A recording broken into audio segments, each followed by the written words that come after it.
The following podcast is brought to you by the Geeks 2 Network, and all opinions are those of the hosts. Listener discretion is advised. It's time to talk wrestling. This is the Dave Dynasty Show.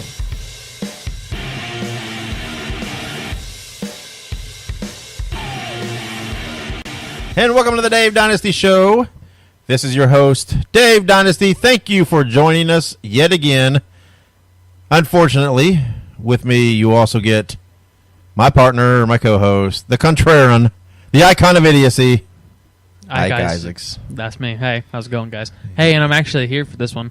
Yeah. No remote call in. Yeah, no telefono. Telefono. We are here in the Casa de Dynastia. Recording this episode. We got the WWE UK tournament on in the background. Yes, we do. We're both catching up on it. Did not get to watch it yesterday, so we're seeing what's what with that. What? What? Is there a word in Spanish for the word dynasty? I'm curious. Dynastia. Is that real? Yeah, there's actually a lucha wrestler. Oh. He's a mini. Okay. He's very, very good. All right. Dynastia. I need my picture taken with him because that'd be Dynasty and Dynasty. Fair enough. I was just curious. I was like, or perhaps it's just me under a mask. Maybe. Yeah, maybe you just shrink down to the size of a midget. Although, yeah, I'm probably... Or not a midget, small guy, small person. He's not... Down there, it's different. A mini doesn't necessarily mean like hornswoggle. Okay. It's like 5'2" or 5'3" and under. Okay. Plus, not to mention, they don't like being called midgets anyways. No, that's just not nice, so let's just don't do that. Dwarf. There you go. Dwarf. That's like the actual term for it, doesn't it? Dwarfism? I don't know, but I don't know why we're on this topic. It's a good way to start off the podcast. Is it now? Is it? Sure. All right, so before we get into everything, let's do the plugs. How about we do the plugs? We shouldn't be talking about those on this podcast. Well, it only fits, right? This isn't sexy. Oh, wow.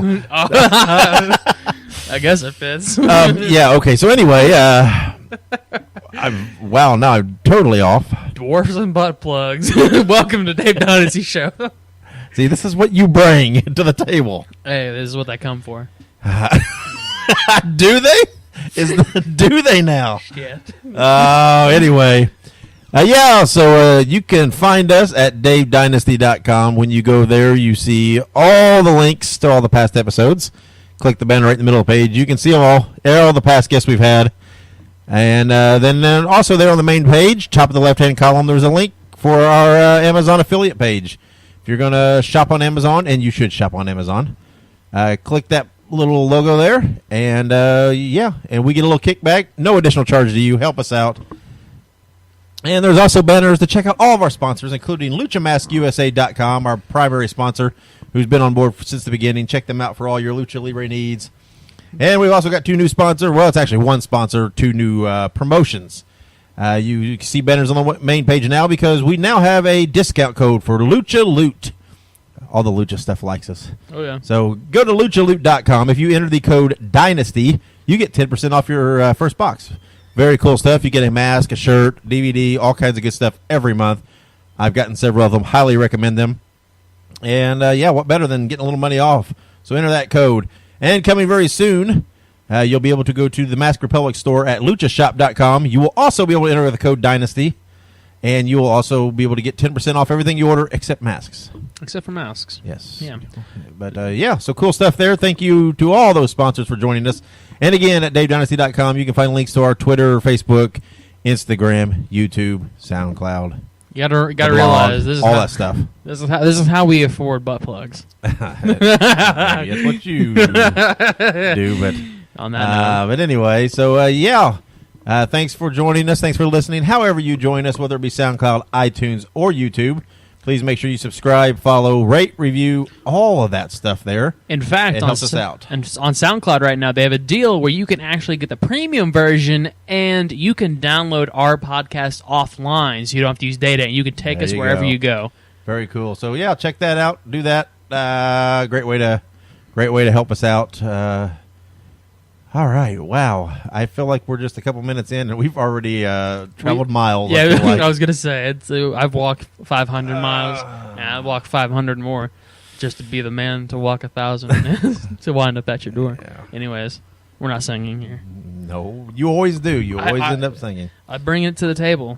I lay it down. You're bringing lots of weird stuff to the table. So, wow, yeah, okay. So on today's episode, of course, we got another Warner's Wisdom with Mance Warner. Today's wisdom, he is taking questions from some of his quote-unquote fans, as he calls them, or whatever you want to call them.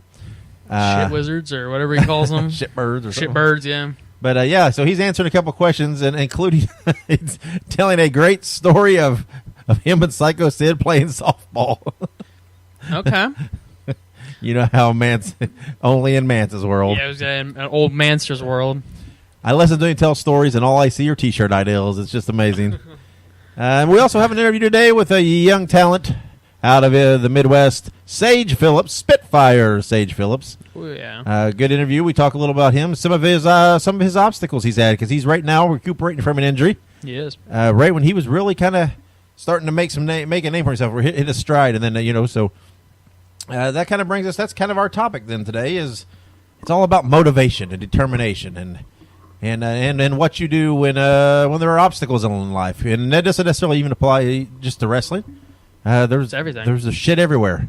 Yeah. All over the place. We live in a weird ass world, and no matter what you do, no matter what you're into, no matter where you work, what your hobbies are, what your passions are, there's always going to be some kind of obstacle. There's always going to be someone there saying, "You can't do that. You shouldn't do that. You fucking suck. You're an asshole. Go home. Kill yourself." Whatever they tell you. No, that's not a joke. Angela. I shouldn't joke about that. But anyway. But no, people do say that though. That's what people say. I know that's like a trendy thing. It's so Yeah. fucking idiotic. What the hell? Why would you tell somebody that? See, here's the thing. This is a little side note. That seems like something that's kind of been normalized in culture nowadays. Just saying things like that. You know.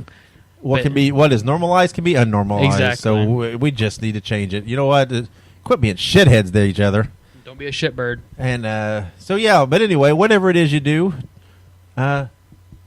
weird noises. I don't know what that was. I think the refrigerator is getting ready to explode. But that's our mobile meth lab that we keep in our this might be a unique podcast, because this might be the first episode of the show that will be submitted for evidence into a later hearing, into an investigation on an accident. But so yeah, anyway, so whatever it is you want to do, just do it, man. Just go out there and don't give a shit what people say and what they tell you, and just do it. You know, be smart about it though. Work hard.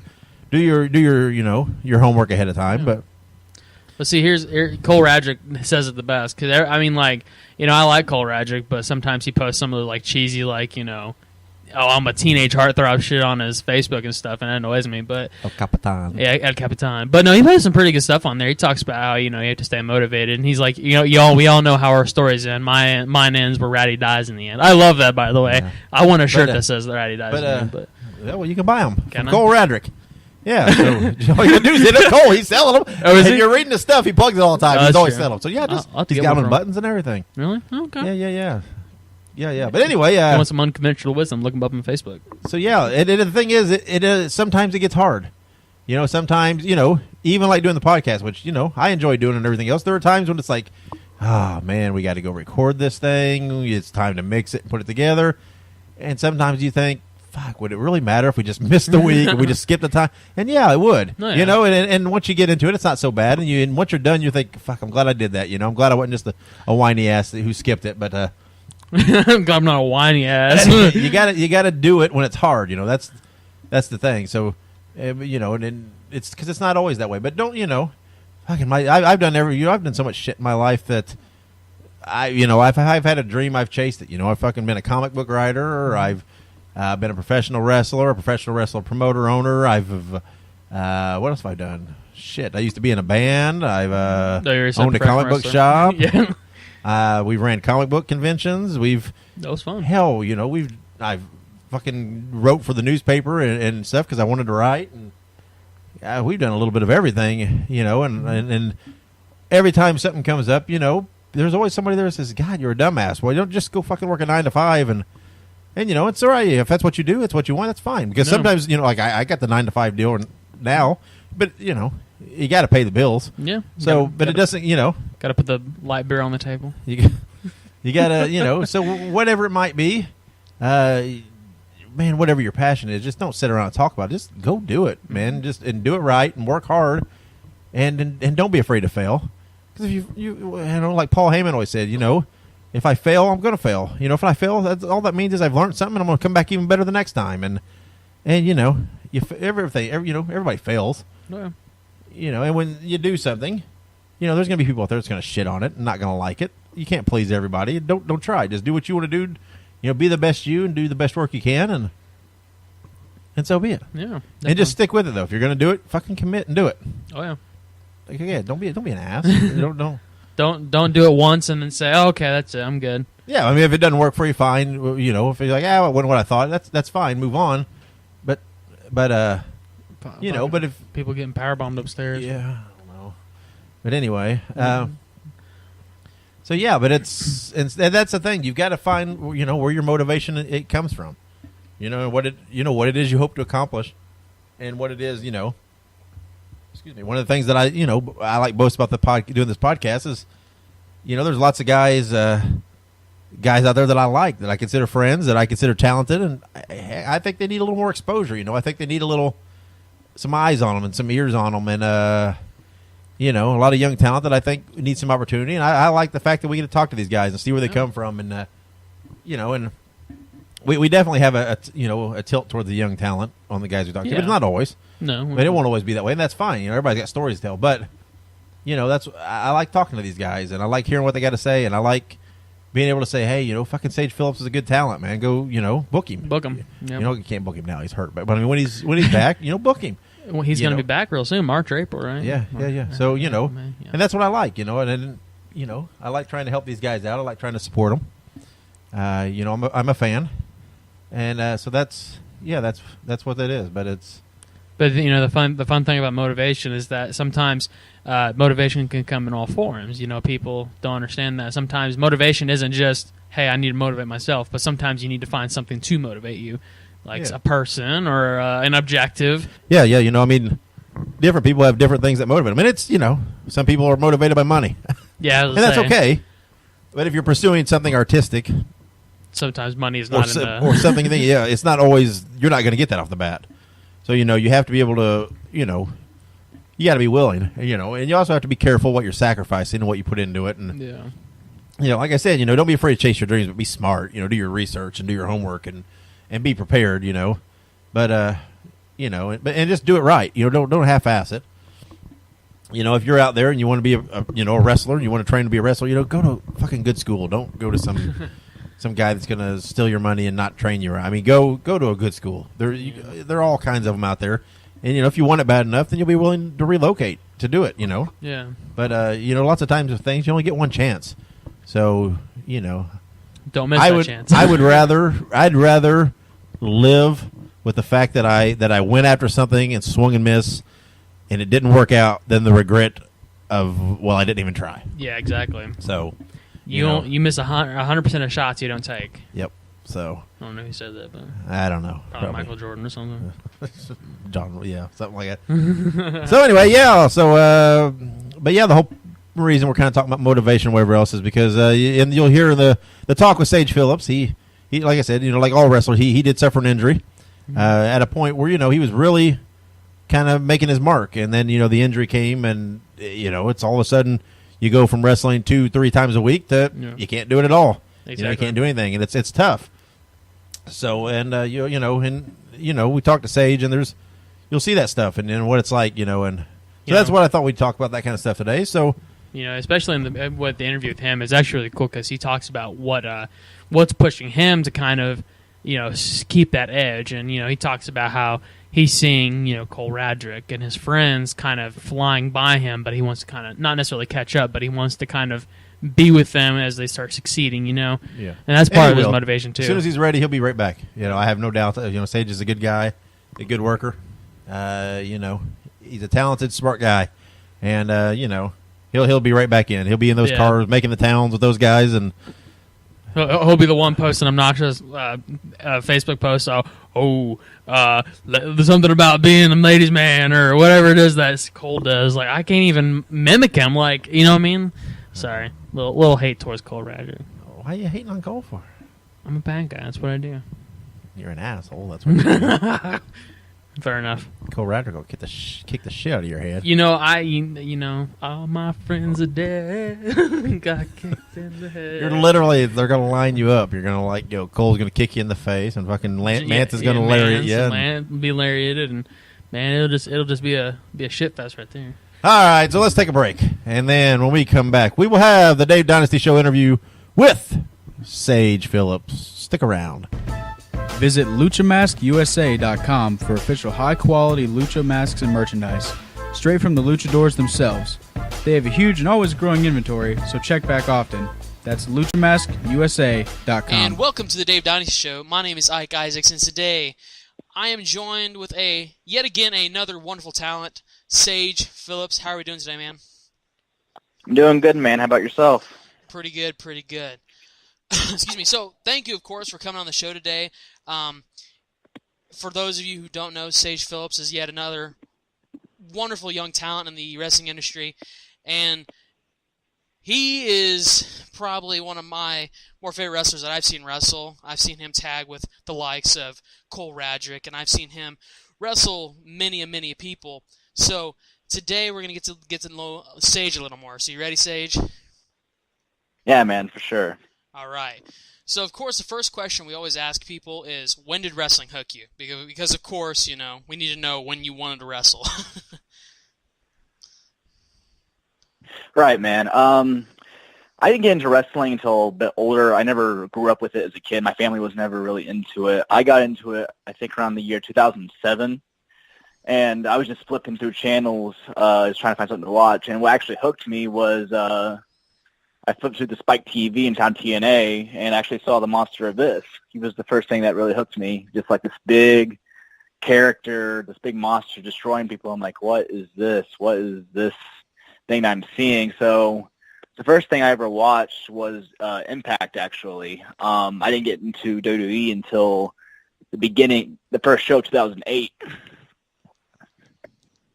And, I got in around when I was 14 years old, so I didn't grow up with it as a kid. I got you. So you mentioned Abyss. So that's probably, you said that's probably one of your favorite wrestlers when you first started watching. Did you have any other favorites in TNA or WWE?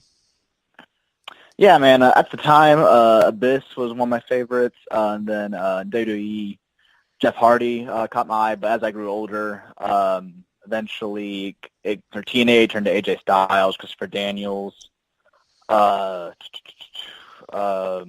Joe, and then WWE, Hardy, Orton, Kendrick at that time as well. Yeah, absolutely. Yeah. Absolutely. So yeah, definitely. All those are very fantastic wrestlers, and actually a couple of them, AJ Styles, Christopher Daniels, even Samoa Joe, they made that transition from TNA to the Indies.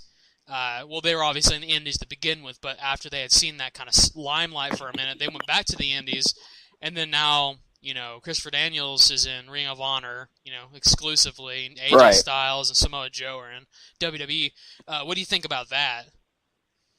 It's crazy to see. Like, I remember seeing Joe, AJ, and Daniels all at the same time, and it's still surreal for me seeing AJ Styles in WWE TV and Joe for that matter.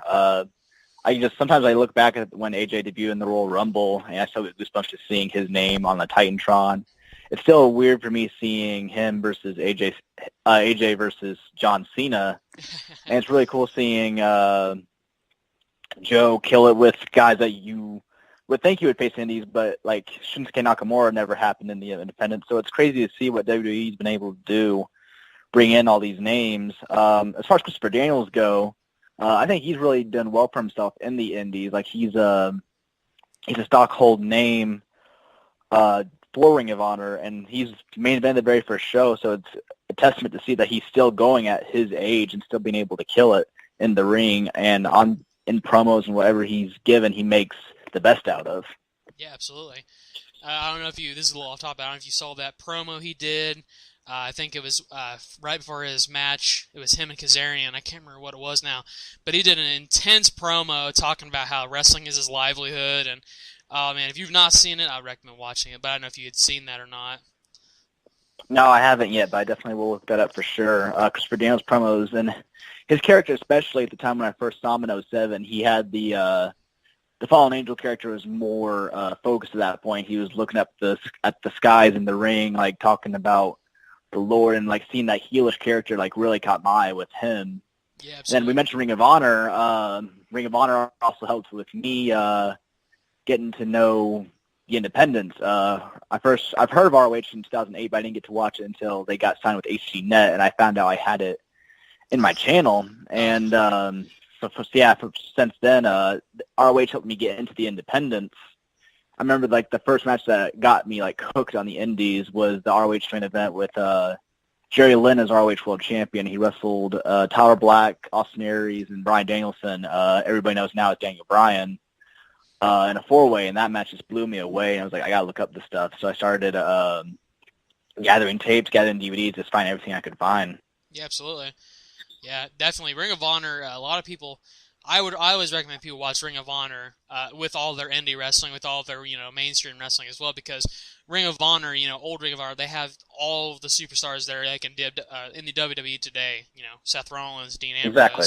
I mean, they all were in Ring of Honor or CZW or any of these, you would think that you think to yourself, oh, I had no idea that was even possible, and then you see like these guys who are huge when they were like just starting, and it's pretty awesome.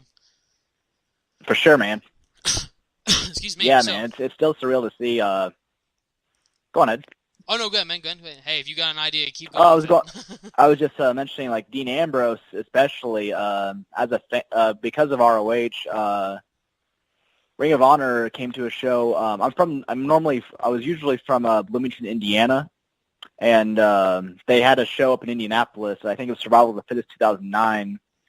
I went up and watched that show, and then Mike Williams from IPW, he was promoting his show that he run monthly in Indianapolis. And so through there, I found Insanity Pro Wrestling, and I got to see John when he was at the time John Moxley.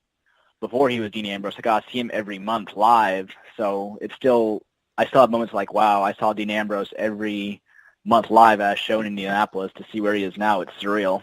Absolutely. Yeah, it's crazy because then you're just like, wow, this guy he was wrestling people in the WWE during like WrestleMania and stuff. He was in the biggest of them all, and it is really surreal. Definitely. Yeah, man. So, kind of moving along the same thought of mind here, with wrestling, of course, with all wrestlers, well, with most wrestlers, I should say, they kind of have like that moment where they're sitting there and they're saying, I want to be a wrestler, Mm-hmm. So to you, what was the moment you just said to yourself, I want to be a wrestler? That's actually a really good question. I can't really think of a moment. I think maybe just gradually watching it more and more, especially in 2008, it's like, wow, maybe if I can do this, I can do something with myself. And I always say wrestling pretty much helped save me. At the time before I found wrestling, I was an athletic kid. I drank 3 to 4 sodas a day, not taking care of my body. I didn't really participate in any school activities. So because of wrestling, it wanted me to try and get in shape. So I signed up for amateur wrestling in junior high and high school. Got myself in shape, and then even I did some theater in high school as well. So it got me out of my shell, out of my bubble. It helped me want to try out different avenues in my life. Absolutely. So as far as an actual point of me saying, hey, I want to be a wrestler, I can't really say a specific point, but I think it's more just gradually watching it more and more, saying, hey, I want to try and get this shot. I want to do this. Yeah, and definitely. I definitely interview people who say the same thing. It was almost like a time period where they said, I was like slowly but surely convincing myself that I wanted to do this. Mm-hmm. Definitely. So, also kind of, you when you start to think about wrestling, you have to start kind of thinking about, who am I going to get trained with? How am I going to get trained? So with you, who was it that trained you, and when did you begin training? I was trained under Billy Rock of the school of the now defunct, unfortunately, the School of Rock in Lafayette, Indiana. I started training January 4th of 2015. I trained for about 10 months. I made my debut October 4th in 2015 as well. Okay. Right on. Yeah, and definitely along that same thought process, Billy Rock, like you said, he's stepped back from wrestling. He's stepped back from his training and stuff. So to you, what was it that Billy Rock meant to you, professionally and personally? Oh man, it goes back to the IPW days. I saw him every month as well, along with John Moxley and Sammy Callahan. I saw Billy every month, and through Billy, I was able to meet guys like Trip Cassidy and Dale Patricks, and I saw Trip Cassidy's first match in the front row of IPW in a pre-show. Oh, man. And seeing him and Dale and all the other graduates going through, I definitely knew I wanted to go through Billy as my trainer. I only held it back because I wanted to make sure I had a college degree first. I was able to get that done first before signing up with Billy. But training with Billy was awesome. So much to learn. He definitely taught us respect. We had to adapt to blistering hot heat to cold nights. And the training center was in a warehouse, so there was no air conditioning whatsoever. He'd work with us individually and as a group. We were always a team effort in my class. So it's definitely a great experience, and Billy is a great dude. He's done a lot for wrestling, so I'm happy for him to see that he went out on his own terms and is enjoying time now with his family. Yeah, absolutely. Yeah, we've actually interviewed quite a few people who have learned from him and trained under him, and it definitely sounds like he's a pretty awesome guy, very good trainer, very awesome. And it's obviously sad to see him go because I've seen a show or two of his, and definitely I will say that it is sad to see him go. But Definitely, man. so, with any wrestling, you have all these promoters, people who teach, people who wrestle. It's a very awesome scene right now. I think we live in a very fortunate era, with the multimedia and all the social media that we can see and go to shows. So to you, what is the best and worst part about being an independent wrestler? For me, the worst part definitely I think is just making time for it. I've had to switch jobs here and then just try to make sure I can get the time. Like weekends are easier to get off, but for certain shows I try and get to work every week, like on Thursdays where I work for IWA Mid-South. Also, money of course is a difficult issue. You just gotta be smart with what you spend, what's the word I'm trying to say? What you spend and and how do you deal with the money that you receive? Yeah. You gotta be able to market yourself well, and that to me is the fun part, is being able to market yourself, make yourself your own brand. I enjoy coming up with ideas for merch. I enjoy, as a wrestler, seeing a fan come up and taking a piece of my merchandise, and they think I was worth their time, that they want a part of me in their life, which is very humbling and cool to see. Yeah, absolutely. So definitely, another idea for here. When it comes to promoting yourself and making merchandise, what's the hardest part, do you think, about like making merchandise, selling it? For me, the hardest part is just coming up with an actual design itself. I'm not a graphic artist, but I've been thankful enough to find friends that I tell them an idea and they help me create it. And then you just gotta think like if this would appease to like the casual fans, the fans that are more into like the independent. I don't want to say smart marks per se, but like just the more hardcore wrestling fan. Yeah, absolutely. You just gotta be able to branch out to both genres to be able to. You gotta be able to adapt to both. Like a Midwest crowd isn't the same as a Southern crowd. A Southern crowd isn't the same as the East Coast crowd. You gotta be able to appease all three markets. I got you, definitely. Yeah, that's I say definitely I've heard from other people, and they've definitely said that it can be very hard to market to everything. It's kind of hard Right. to have that what's the word? That range, I guess you could say. But definitely, Mm-hmm. absolutely. So, kind of getting back on track with the with wrestling and all that good stuff. I'm sure that as you start wrestling and stuff, and as you've been wrestling all the years, you've probably had some people take you under their wing, and vice versa. You taking people under your wing. So, who has taken you under their wing? Who helped advise you when you were learning? Right. I definitely, the first one that comes to mind is Trip. Trip Gassie's been really good to me even before I was wrestling. I didn't wrestle. I didn't get trained until October of 2015, but I've been going to shows since the end of 2012, just going, setting up and tearing down buildings. I bought a camera to help with independent shows to film shows. So I'd ride waiting car rides with Trip Cassidy and the rest of the School Rock kids that would go to shows and just help out by filming and setting up and tearing down, paying my dues early. Yeah. He definitely taught me respect and what I should say, what I should not say in and out of wrestling. Heidi Lovelace was also great to me. Any questions that I had, she would answer. Jake Oman, he's a Indiana wrestler. He's been great to me as well. Kerry Awful, Nick Iggy from Tennessee, the Carnies. They've been really great with me, teaching me tag team psychology and being able to market and brand yourself. Most of my merchandise marketing and being able to promote, or I should say what I get for merch, I got from the Carnies themselves as ideas. And as far as peers, me and Cole, I would say is one of my best friends right now, Cole Radrick, in professional wrestling. Like you said, we've tagged a couple areas in Indiana and in Tennessee. So it's been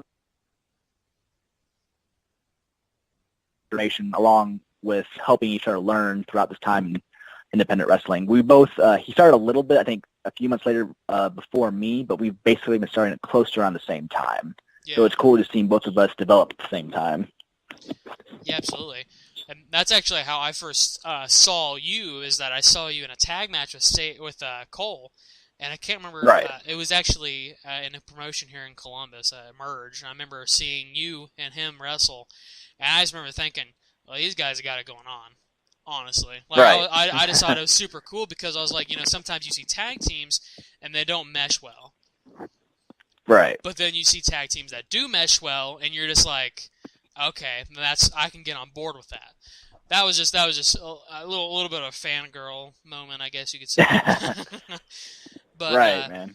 But definitely. So you mentioned a little bit. You said that you kind of tried to pay your dues early. You said that you you would help tear down whatnot, set up, and that was something that I had heard a lot from.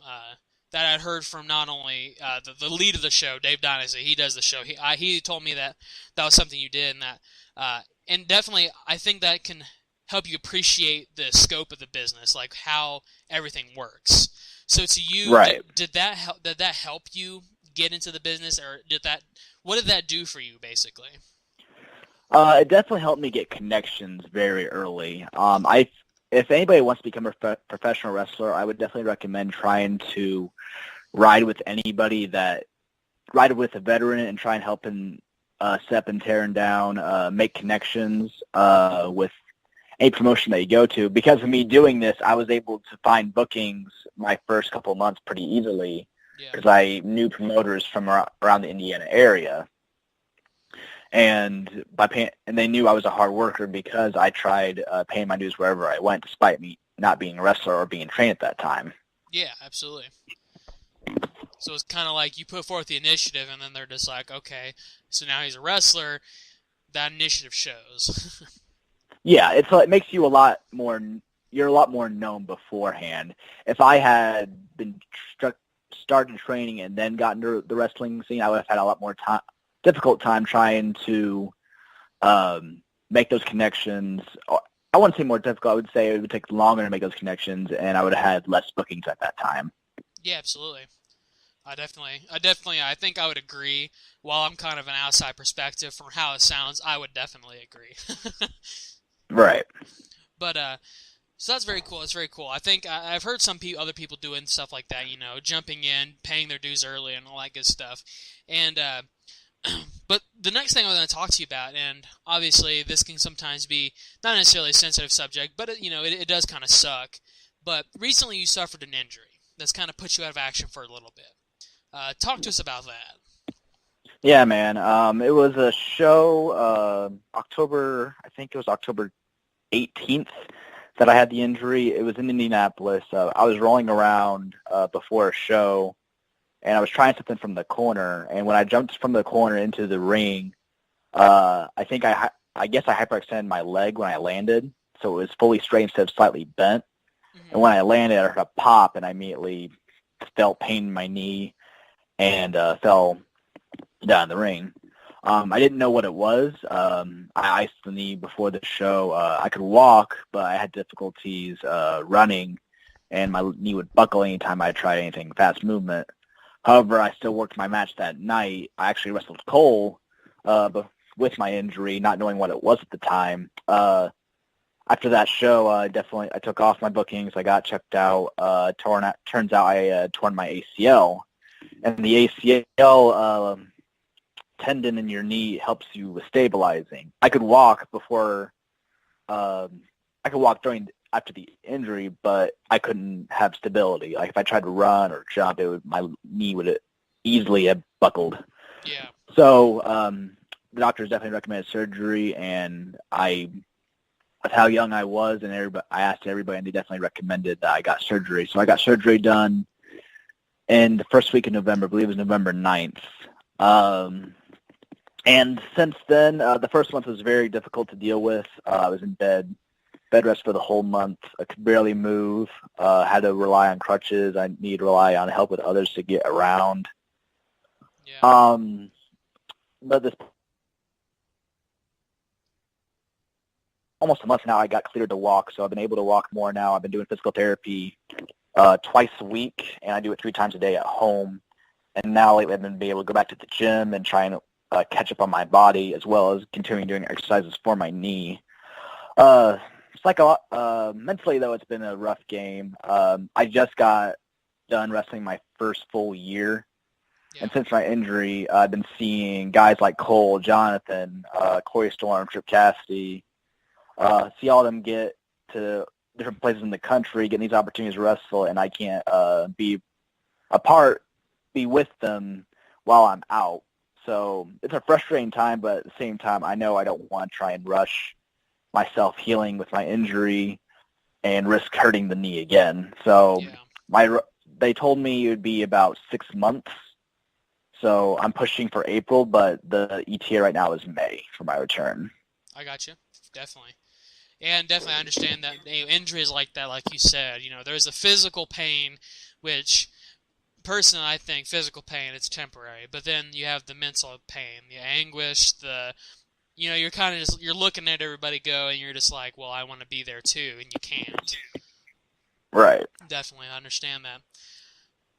But I guess one of the good things, well, not necessarily a good thing, but a silver lining is that I'm sure while you've been injured, you've had a lot of time to watch tape. Yeah, man, definitely. And I'm still a part of wrestling. Yeah. I live very close to IWA Mid-South, so I've been able to go and do commentaries for the show so I can work on my mic skills.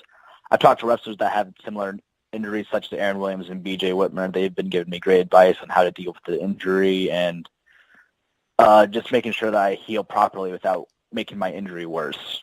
Absolutely. And that's obviously probably the end goal, so that you can continue wrestling and that we can all continue to enjoy watching you wrestle. For sure, man.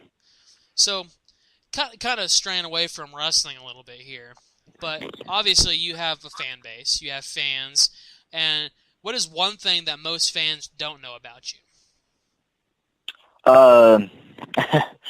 The big thing, I don't usually talk about this, but I've been a lot more open about it. I actually have, I'm not sure if you know what it is, Asperger's syndrome? Yeah, Asperger's, yep. Yep. So I have a mild version of autism that I grew up with. When I was younger, I had a lot of issues with social anxieties. I didn't know how to properly react to certain people during certain situations when I was younger. I got therapy with it as a kid, but it was more teaching myself how to act accordingly. Like I practiced making facial expressions in the mirror to appropriate scenarios. Yeah. So again, it goes back to wrestling too. It's helped me socially as well. I get more open with people because before I normally just stay in my room playing video games or eating junk food. I still enjoy both those things, but not as much now compared to how I've been in the past couple of years. Yeah, absolutely, absolutely. Definitely, yeah, and I know a lot of people with that. Actually, I have people in my family who have that because it's on the autism spectrum now. Obviously, I don't Yeah. want to go too far into like some the medicine part of this, but definitely I understand it can be very difficult. But obviously, I don't think anybody would cares personally. I'm not trying to buff you up or anything, but personally, I don't think anybody cares because we're not focusing on we're focusing on how amazing you are in the ring, and also we're focusing on the fact that you're a really cool person. That stuff doesn't really matter. That stuff doesn't really matter to people. I've learned that at least. at least sure, man. at least people who aren't assholes. That is. Let me say that. Right. Because I've And encountered you. And wrestling's a wacky business of characters anyway, so it's wrestling's a good outlet to express yourself in any way that you want because wrestling has basically seen it all in terms of characters. Like I was gonna say, listen, I've talked to Kerry Awful, and I don't think anybody can be as weird as that guy. I love Kerry. He's an awesome guy. He's so funny. Definitely. I called him Go ahead. You're just saying, like what I was saying earlier, that he's been a big wrestler dad for me in terms of always giving me critiques on matches whenever I asked, giving me advice from the road. I had a match with Cole against Team IOU, and we learned so much just from that match. Cole and Iggy beat the crap out of both of us, but we tag team wrestlers because of it. Definitely. Yeah, I would say I remember when we talked to Kerry Awful on the podcast. He the entire podcast he was first of all he talked about wrestling, and he actually mentioned wrestling different tag teams, and he said you guys and a couple other people too. But then he also did pretty much the most of the interview we talked to him. He was basically talking about philosophy. So I called him I think I call him like the wrestling Buddha or something like that. It's such an interesting guy, really. He's just so cool. He's a very fascinating dude. His mindset on wrestling is very, very detailed and very articulate. Very much so. So let's get back to Sage a little bit. We keep talking about other people. But, so what are some of your goals for 2017? Because, it's January 9th right now, I think. So it's, you literally have all of 2017 in front of you. So what are your goals for 2017? Right now, the big one, obviously, is trying to get back in the ring at 100%. I would like to wrestle in more promotions around the country. I definitely want to try and get my passport so I can try and wrestle internationally. I was very fortunate enough that I was able to wrestle in the East Coast my first year as well as the South. I wrestled in 7 states. I would definitely want to add up to that list. I would love to hold a belt for some promotion, have a promotion rely on me as their champion, whether it be their singles champion or tag team champion, whoever I'm tagging with. But knowing that promotion wants to put their faith in me and put in the hard work shows that they can trust in me. And I also want to be able to improve in the ring and come back stronger as I was physically and mentally as well. Yeah, absolutely. So kind of along the same mindset, a lot of people have like a list of people who they want to wrestle in the near future. What's your list? Actually, I had made a list last year. I was actually supposed to wrestle 2 people from my list before I got hurt. Eric Cannon from the Minnesota area wrestled all over the world, and he had actually requested to wrestle me for Billy Rock's last show. However, because of my injury, I wasn't able to. There's also another wrestler named Christian Rose, he's from the Iowa, Illinois area, and he's helped me out a lot in terms of, as a fan, I would always bug him online asking questions, and he was kind enough to answer everything, and to me, he's always been one of the most underrated wrestlers in the scene, and we were supposed to wrestle a match the day before I got hurt, but because of my injury, I had to unfortunately cancel that match with him. As far as the other people, Aaron Williams, BJ Whitmer, the big names for me that could realistically happen, I would love to wrestle David Richards before he retires in 2017. As he says, it's his last year. he's always been a big influence to me because of his hard work, etiquette, and his background and what he had to go through to get where he was right now. Yep. Jonathan Gresham, also another inspiration for me. He's not, like me, he's not the biggest wrestler in the independents, but he's able to make it work for himself, and he wrestles a different style you wouldn't expect a wrestler his size would wrestle. Yeah. So those are like the big people I want to try, the big names, I should say, that I want to wrestle in 2017. Absolutely. And that's actually a really good list. That's actually, a lot of people, when I ask them that, they actually sometimes have no idea. They're just like, oh, wait. But definitely. That was actually a very comprehensive list, and I'm actually really impressed. So, thank you so much, Sage. It's been a pleasure, man. So where can everybody follow you on social media so that we can keep up with your career and your rehabilitation here? And when can we see, where can we see you get back in the ring at here? For sure, man. If you can follow me on Twitter and Instagram at SagePhillips7. You can like my page and also follow me on Facebook as Sage Phillips. I have a YouTube channel as well that features myself and multiple other independent wrestlers that have wrestled throughout the years that I've been able to film. The YouTube channel's capital GWD Domination 23. All right. And I believe that's everything social media-wise. Yes, that is.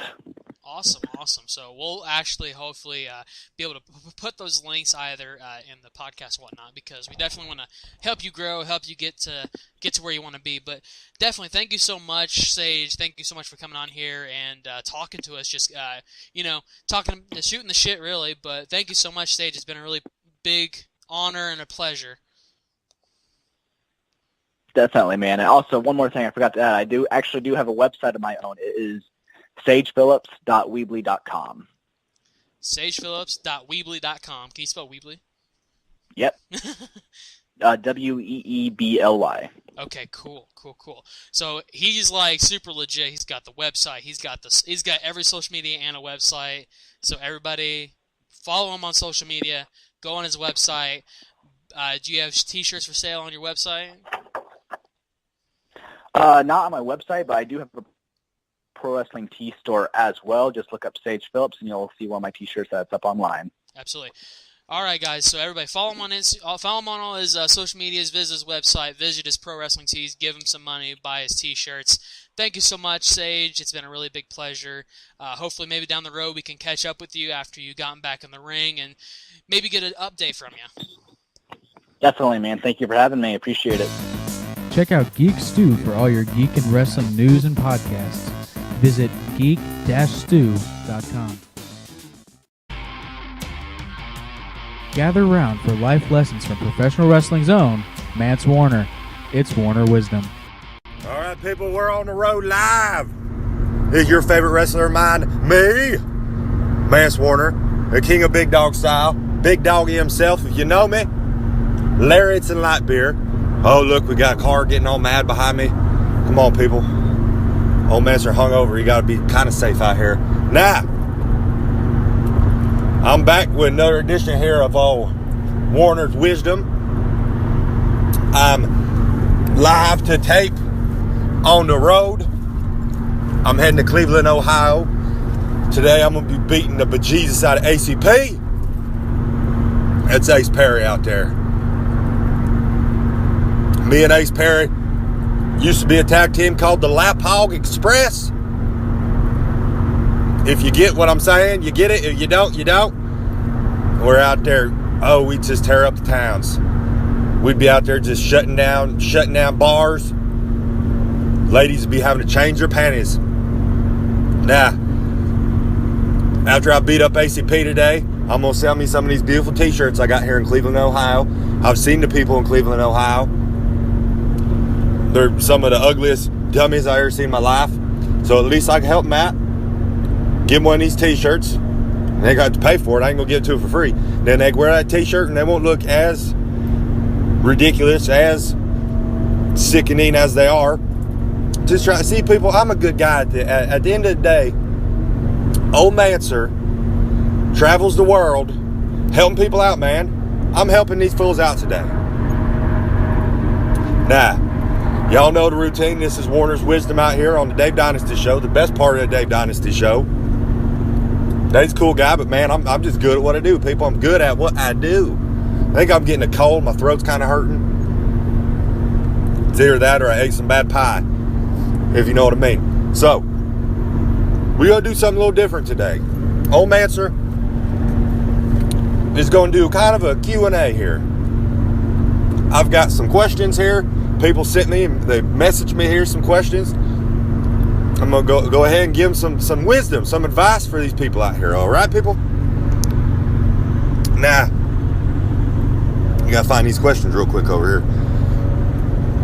All right, the first one is from Brad. He's 18 years old. I ain't going to say where he lives. I don't want to be, get him all hot and heated and Brad show up and try to pull a gun on me or something because I had put his question on here and then he got mad because his buddies are picking on him or some bullshit. Now, okay. Oh, Lord, my back.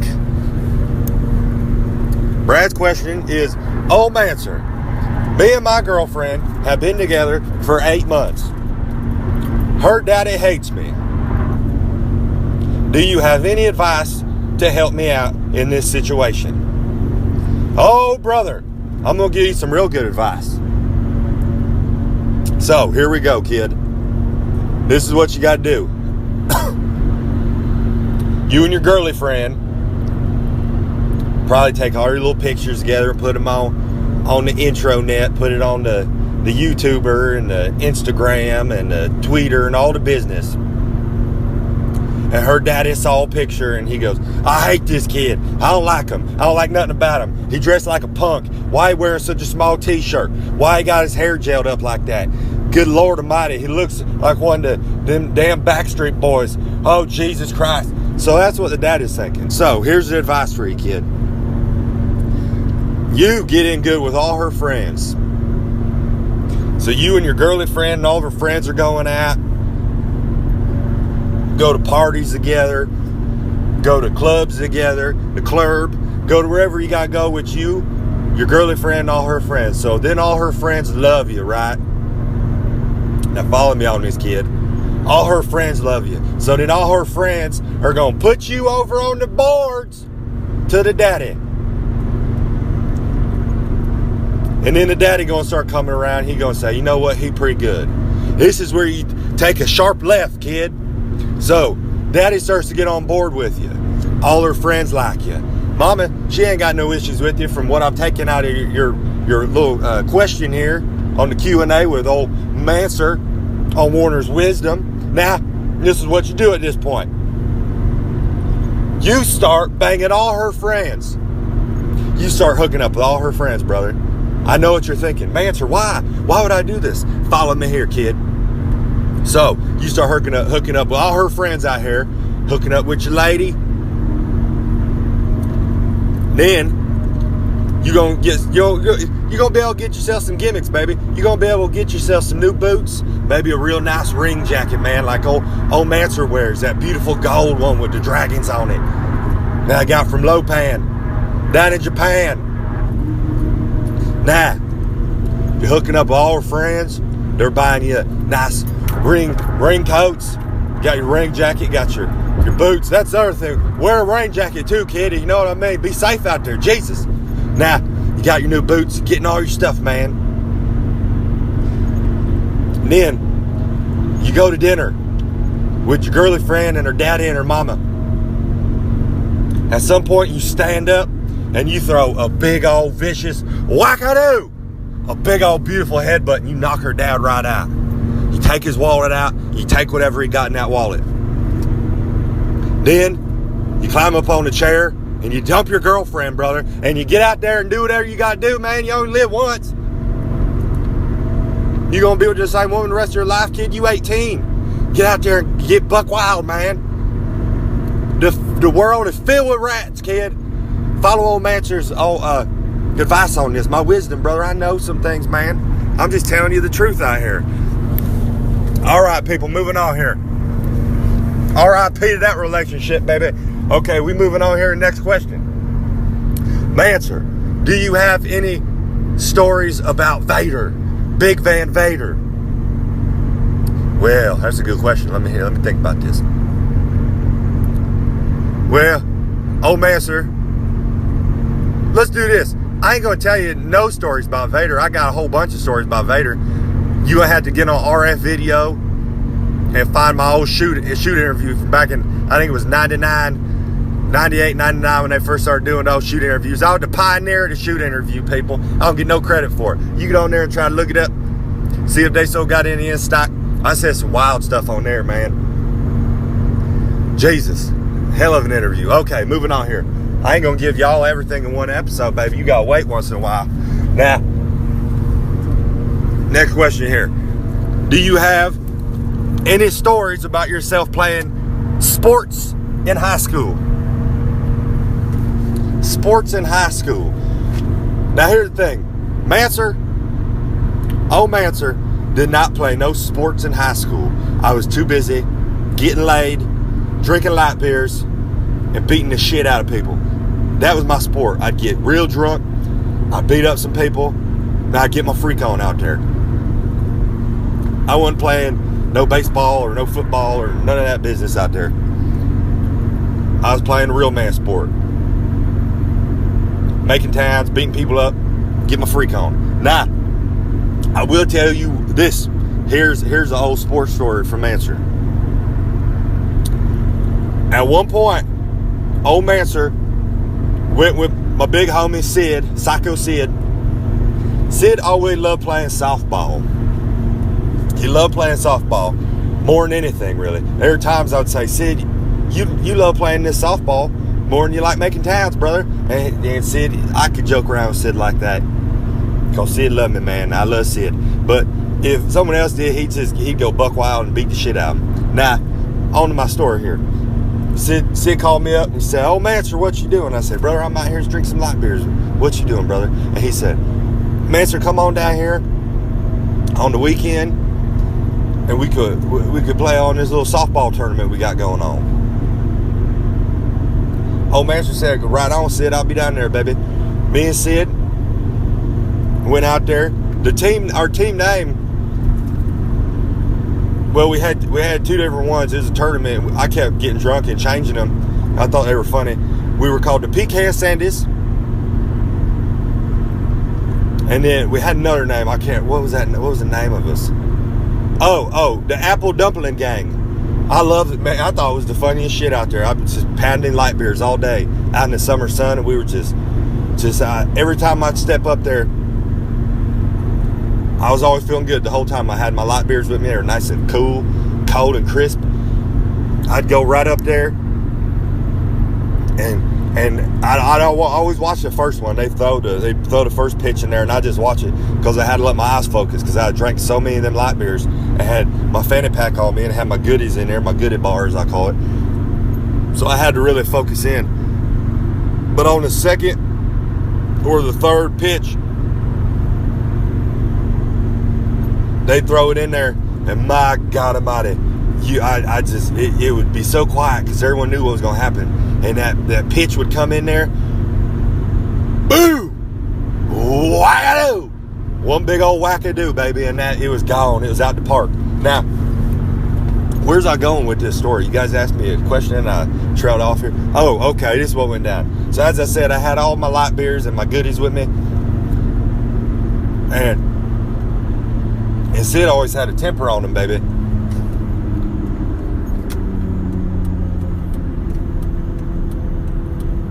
mean, these people can't drive out here, brother. I swear to God, there's times I wish I could just Mad Max style run somebody off the road, get out and just put the damn boots to them out here in this damn interstate making these towns, baby.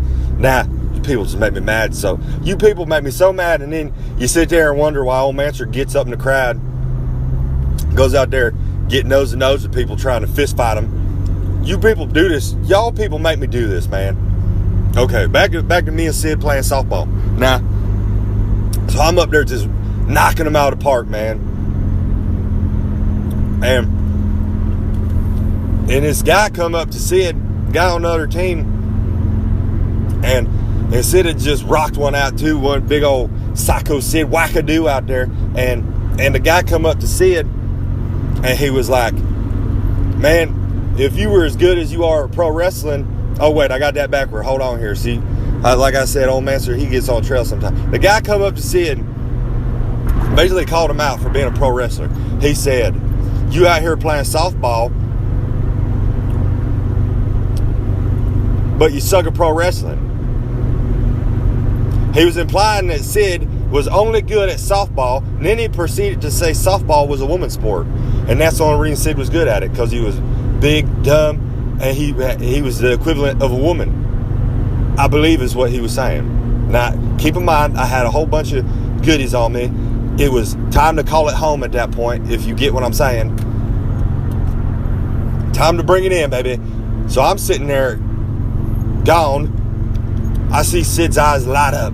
Now, when Sid would get mad, his eyes would light up like it was the 4th of July and there was just fireworks up in the sky, baby. You could just see his pupils just turn into, look like he just got shot with some sort of that. What was that old zombie movie? The Return of the Living Dead, and they got that gas and breathed it in. It was something like that. Like he was turning right there. So I get up. I know it's on. Sid snatches this guy up by his throat. And I kid you not, Psycho Sid lifted this man, hoisted him up in there, dropped him down with a choke slam, and shook the whole park, baby. 2 other guys come rushing in on Sid. I get up. I'm ready to rock and roll. I take off running. Whack-a-doo. I catch one guy in the back of the head with a big boot. Now I'm wearing cleats because I thought they looked cool. They got the little metal part at the end. These cleats dug in the back of this man's head. And I thought for sure I'm going to be locked up for 10 years or something out here. So I put the boots to the other guy. Sid picks up another guy and goes to powerbomb him. So I run over and grab a dude getting up that I've been putting the boots to. I go, I'm going to powerbomb him. The guy was so heavy. He was such a large, fat man. My back damn near gave out. But I already said to Sid I was going to powerbomb him. So the man's son comes running over to help him. So I grabbed that kid and I powerbombed him. I had to get that damn powerbomb in, baby. I didn't come all the way there not to hit a powerbomb. Sid going to powerbomb somebody. I got a powerbomb too. Now I got some more questions here, but we've been talking for about 15 minutes at this point. Like I said, I believe I'm getting sick, or I ate some bad pie. My throat's kind of hurting. So old Mance are going to go ahead and call this one home right here. What we'll do, you guys want to do another one of these Q&As? You can send me some questions. I'll get them on here, answer your questions. Now, you can send it to me on the Twitter. You can send it to me on Mancer, on the Facebook, on the Instagram. Now, be sure to listen to the Dave Dynasty show. He said it's on SoundCloud, iTunes. I think it's on, there's a link probably on Facebook. There's the, what's the other one called? The YouTuber. All them things. Y'all people know the routine, man. Old Mance are losing his voice out here. Now, tune in next week. We'll do some more of these here questions and answers, the Q&As. Everyone does them. I do them better than anybody else. Everybody knows it. Best part of Dave Dynasty show right here. Me. All right, all you dummies, hilljacks, morons, all you freaks out there. See y'all next week on the Dave Dynasty show with old Mancer on Warner's Wisdom, people. Oh, I can do.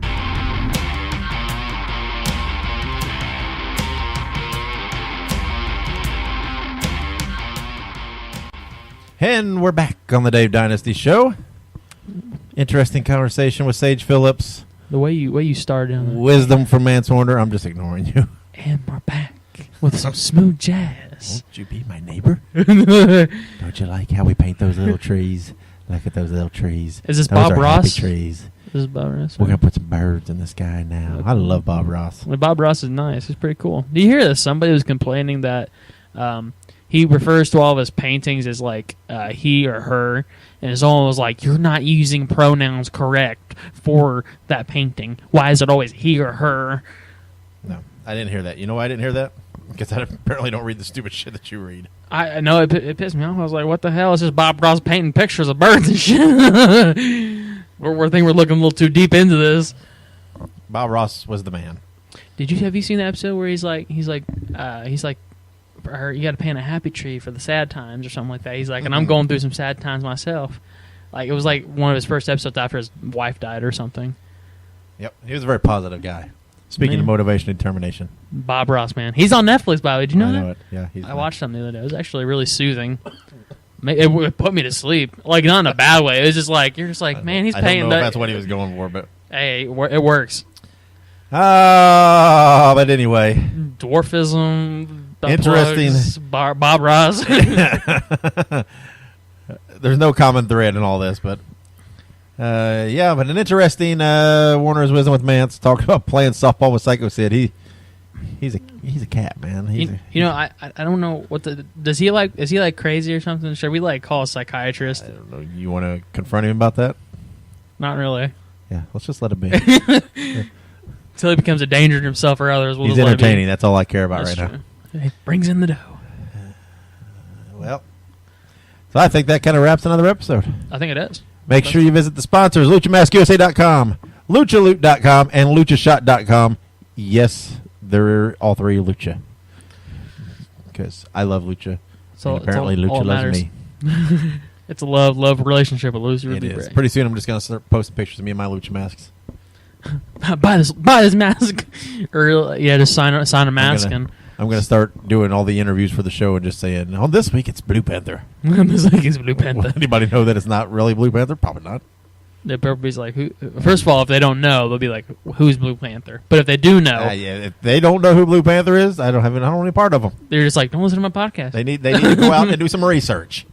You must be above this intelligence to listen to my podcast. Yeah. I mean, so anyway, that's it. Yeah, I was saying. I'm not going to announce the guest next week yet, just to make sure. I don't want to jinx it. I've been trying to schedule it for a few weeks, so I'm afraid that if I announce him, something will come up, and then we'll have to push him back. So I'm not going to announce it until we've got that interview in the bag, and then I'll put it all over social media. There you go. Cool interview, though. It's going to be good. Going to be fun. But that's it for this week. We are out of here. I am Dave Dynasty. And I am Ike Isaacs. So be good, be safe, and keep on growing. See ya.